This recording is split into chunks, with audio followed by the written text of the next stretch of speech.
चिंता चितेपर्यंत. चिंता आणि चिता या अगदी जुळ्या बहिणी. मंडळी, फरक फक्त एका टिंबाचा. आयुष्यभर दोघी अगदी हातात हात घालून एकमेकींची साथ करीत असतात, तीही अगदी शेवटच्या श्वासापर्यंत. कुणी कितीदाही ठरवलं तरी त्याची ताटातूट होऊ शकत नाही. झालीच तर काही क्षण, कदाचित काही काळ. तुम्ही या दोघींना एकमेकींपासून दूर करण्यात यशस्वी व्हालही, तरी या दोघी कळत नकळत पुन्हा कधी एकमेकींशी जवळीक साधतील हे कळणारही नाही. स्त्री पुरुष, लहान मोठा, गरीब श्रीमंत, सुशिक्षित अशिक्षित असा कोणताच भेदभाव यांच्या बाबतीत नसतो.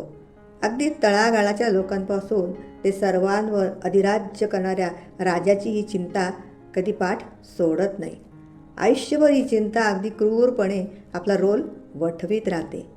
कधीकधी काळजाला घरं पाडण्यापर्यंत हिची मजल जाते, तर कधीकधी आयुष्यातून उठवते आणि अलगद चितेवर नेऊन चढविते. तुम्ही म्हणाल की लहान मुलं नाहीत का सुखी, त्यांना कसली आली चिंता?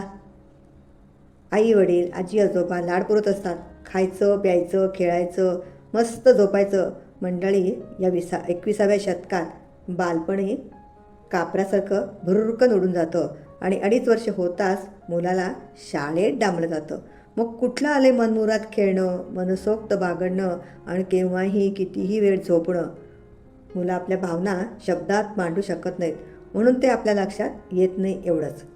लहान वयात तसं 2 तास का होईना अनोळखी लोकांमध्ये, अनोळखी मुलांमध्ये त्यांना वावरावं लागतं आणि इथेच असुरक्षिततेच्या भावनेचा जन्म होतो आणि तिथूनच एक वेगळ्या वळणावर चिंतेचा जन्म होतो.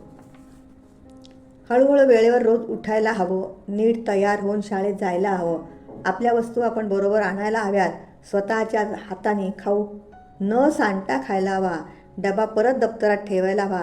या गोष्टी वर करणे सोप्या वाटत असल्या तरी त्यांच्या वयाचा विचार करता चिंता वाढवणाऱ्या आहेत यात शंका नाही.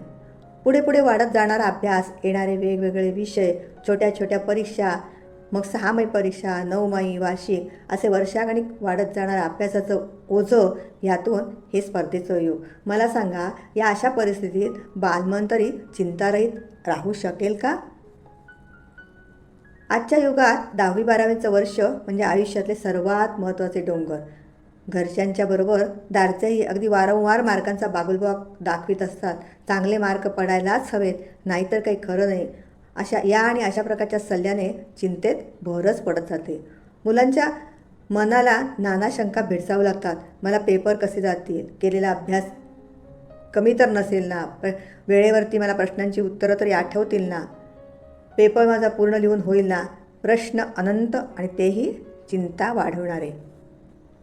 दिवस जात राहतात. शेवटी ज्या क्षणाची वाट पाहिलेली असते तो क्षण सुखावून जातो. अभिनंदनाचा वर्षाव होतो. मन कुठेतरी आनंदाच्या हिंदोळ्यावर झोके घेत असतानाच वास्तवतेच्या जगाचे चटके बसू लागतात. कट ऑफ लिस्ट, चांगले कॉलेज, हवा असलेले अभ्यासक्रम चिंतेत भर घालण्याचं संधी सोडत नाही.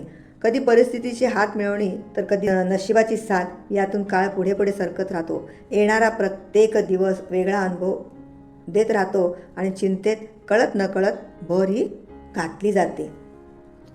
मनाप्रमाणे सारं नेहमी घडलेलंच असं मात्र सांगता येत नाही. कुणी नाराज न होता दुप्पट जोमाने कामाला लागतात, कुणी नशिबाच्या डोक्यावर खापर फोडतात, तर कुणी हार पत्करून स्वतःला दोषी ठरवत जीवनयात्रा संपवितात. शिक्षणाची शिडी उत्तम प्रकारे चढता आली म्हणजे सारं मिळवलं असं होत नाही. पुढे चांगली नोकरी, चांगला व्यवसाय, चांगली पोस्ट, चांगला पगार, सोयीचं ठिकाण, जॉब सॅटिस्फॅक्शन, प्रश्न अनंत आणि तेही अनुत्तरित.